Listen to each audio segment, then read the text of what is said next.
вақте ки ба кӯҳҳо нигоҳ мекунед, шумо метавонед эҳсосоти зиёдеро ба монанди ҳайрат ва кунҷковӣ ҳис намоед. чӣ тавр чунин як чизи бузург ба вуҷуд омада метавонад? дуруд бинандагони азиз, нашри навбатии барномаи кӯҳнавардӣ аст аз телевизиони сайёҳӣ ва ҳунарҳои мардумӣ манзуратон. ёдовар мешавем ки мо ба шумо дар нашрҳои гузаштаи барнома дар бораи 60 кӯҳи баландтарини осиё ва 20 кӯҳи баландтарини аврупо маълумот дода будем ва ин лаҳза бошад мо ба шумо дар бораи чӣ гуна ҷараён гирифтани пайдоиш ва ташаккулу шаклгирии кӯҳҳои сайёра маълумот хоҳем дод. бо мо ҳамроҳ шавед то бифаҳмед ки кӯҳҳо чӣ гунаанд, онҳо чӣ гуна пайдо шуданд ва чӣ онҳоро ин қадар махсус месозад.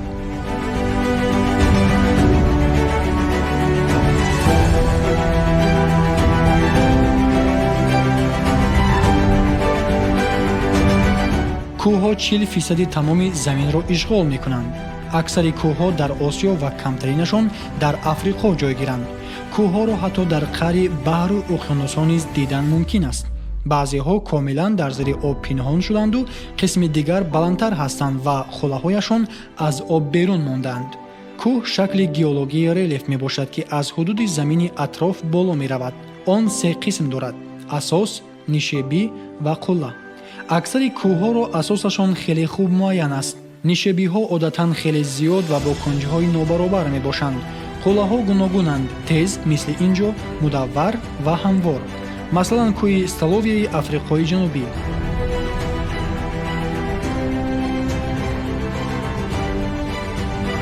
бояд гуфт ки аз рӯи намуди кӯҳҳо сину соли онҳоро муайян кардан мумкин аст.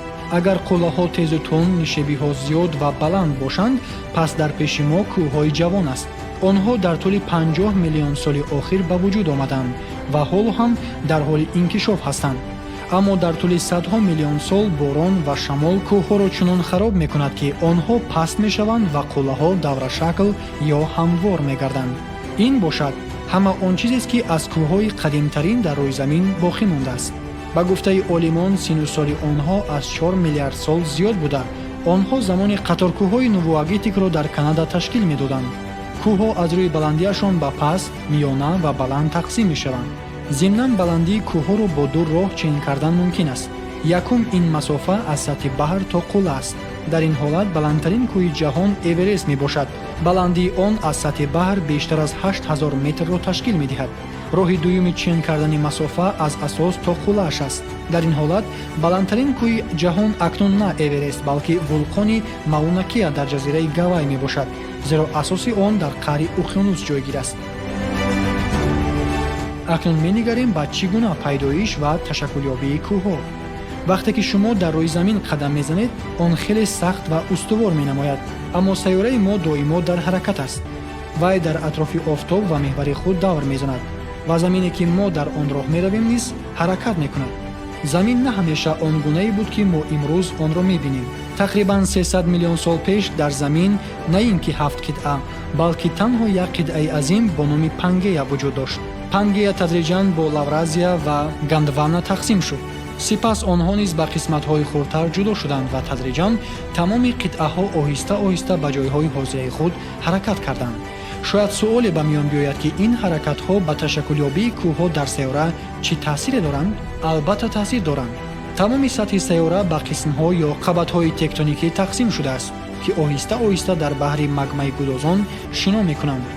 ҳангоми ба ҳам бархӯрдани ду қабати тектоникӣ онҳо ҳамдигарро тела медиҳанд ки ин боиси баланд шудани қишри замин мегардад ва ҳамин тавр қаторкӯҳҳо ба вуҷуд меоянд. масалан қаторкӯҳҳои Ҳимолой дар натиҷаи чунин бархӯрди қабатҳои тектоникӣ тахминан 70 миллион сол пеш ба вуҷуд омаданд.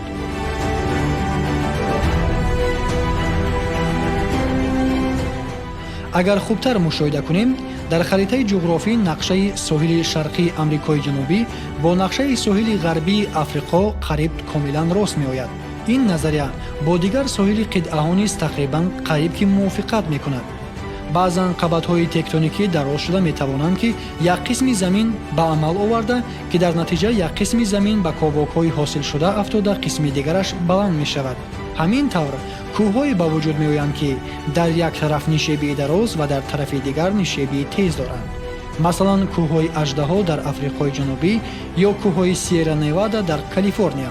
гурӯҳи дигари кӯҳҳо ҳангоме ба вуҷуд меоянд ки ҷинсҳои сахтшуда ба қисматҳои бузург ҷудо мешаванд ва баъд дар қад-қади рахнаҳо боло ва ё поён мераванд. ҳамин тавр қаторкӯҳҳои пасту баланд дар масоҳатҳои ниҳоят бузург ташаккул меёбанд, ба монанди қаторкӯҳҳои тиёншон ва ё олтой, ки на кам аз 400 миллион сол доранду дар масоҳати бештар аз 1 миллион километри квадратӣ доман густурданд.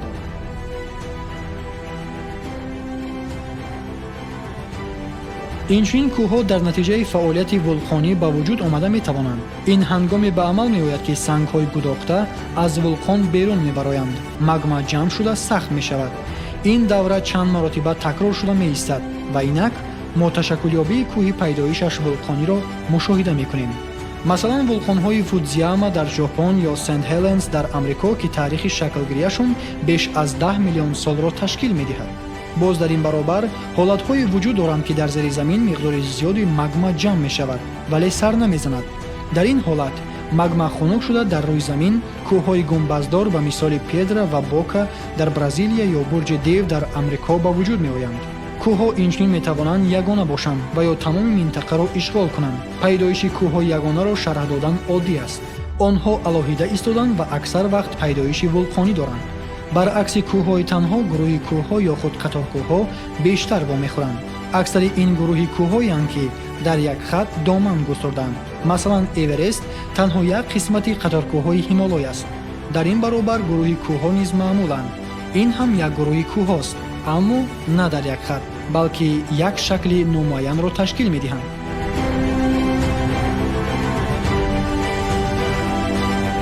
қаторкӯҳҳо ва гурӯҳи кӯҳҳои аз ҷиҳати сохт ва синусол ба ҳам монанд аллакай низоми кӯҳӣ мебошанд. низоми кӯҳҳои бисёр мамлакатҳои кӯҳиро ташкил медиҳанд, ба монанди тоҷикистон, ки 93% давлатро кӯҳҳо дар бар гирифтаанд. дар ҳудуди тоҷикистон қаторкӯҳҳое чун туркистон, зарафшон, ҳисор, тианшон ва помир ҷойгир шуданд.